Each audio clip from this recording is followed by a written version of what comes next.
धामी सरकार की कैबिनेट बैठक में आज 16 प्रस्तावों पर मुहर लगी है। कैबिनेट बैठक में शिक्षा विभाग में बीआरसी और सीआरसी के पदों को मंजूरी दी गई है। आउटसोर्स के माध्यम से ये पद भरे जाएंगे। इसके साथ ही इको टूरिज्म की नई पॉलिसी को भी मंजूरी मिल गई है। राज्य में इको टूरिज्म की अपार संभावनाओं को देखते हुए नई पॉलिसी लाई गई है। कैबिनेट बैठक में चाइल्ड केयर लीव में हुआ बड़ा संशोधन किया गया है।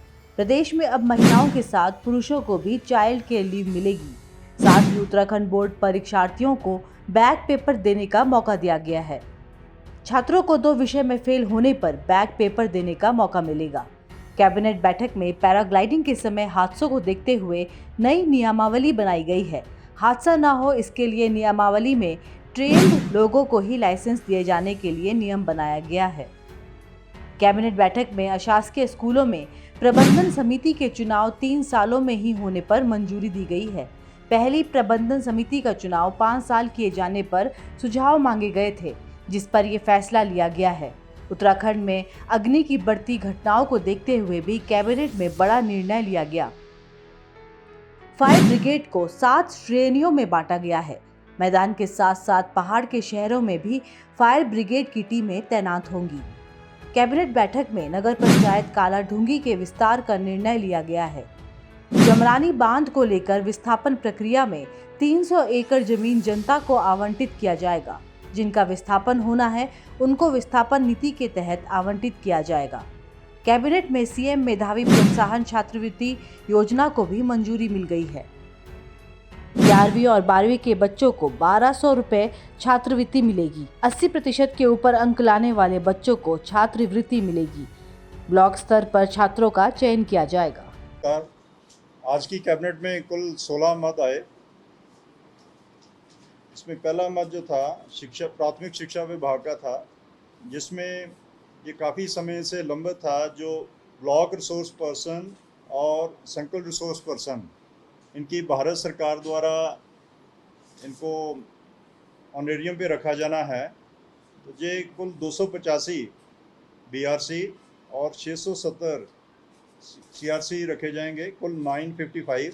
इनको 40,000 रुपया प्रति माह दिया जाएगा और आउटसोर्सिंग एजेंसी के माध्यम से इनको रखा जाएगा। मत नंबर 2 माध्यमिक शिक्षा का है। इसमें ज़्यादातर प्रदेशों में ये है कि कोई बच्चा एक सब्जेक्ट में फेल हो जाता है, जिसको कंपार्टमेंट कहते हैं, तो वो एक सब्जेक्ट का एग्ज़ाम दोबारा दे पाता है और पास हो जाते हैं ज़्यादातर। उत्तराखंड में ये व्यवस्था नहीं थी, इसलिए इसको परीक्षा फल सुधार परीक्षा के नाम पे जो बच्चे रह जाएंगे उनको 3 अवसर दिए जाएंगे कि वो कंपार्टमेंट में पास हो सकें।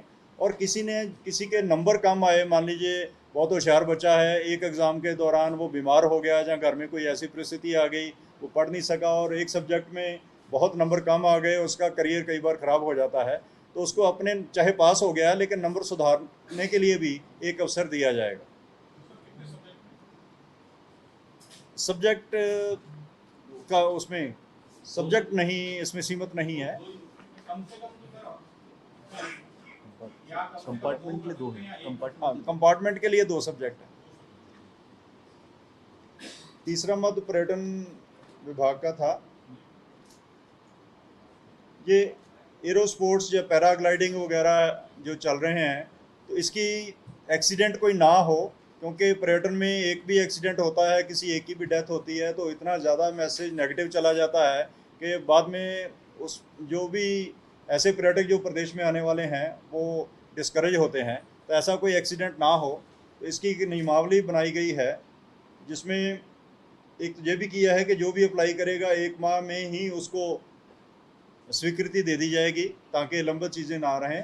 प्लस नियमावली में अच्छे प्रावधान किए गए हैं कि कोई एक्सीडेंट ना हो सके, उससे पहले शर्तें पूरी करनी होगी। पूरे ट्रेंड आदमी ही ये कर पाएंगे और लाइसेंस लेने के बाद ही कर पाएंगे। अगर लाइसेंस के बिना करते हैं तो उनके ऊपर जुर्माने की अच्छी व्यवस्था की गई।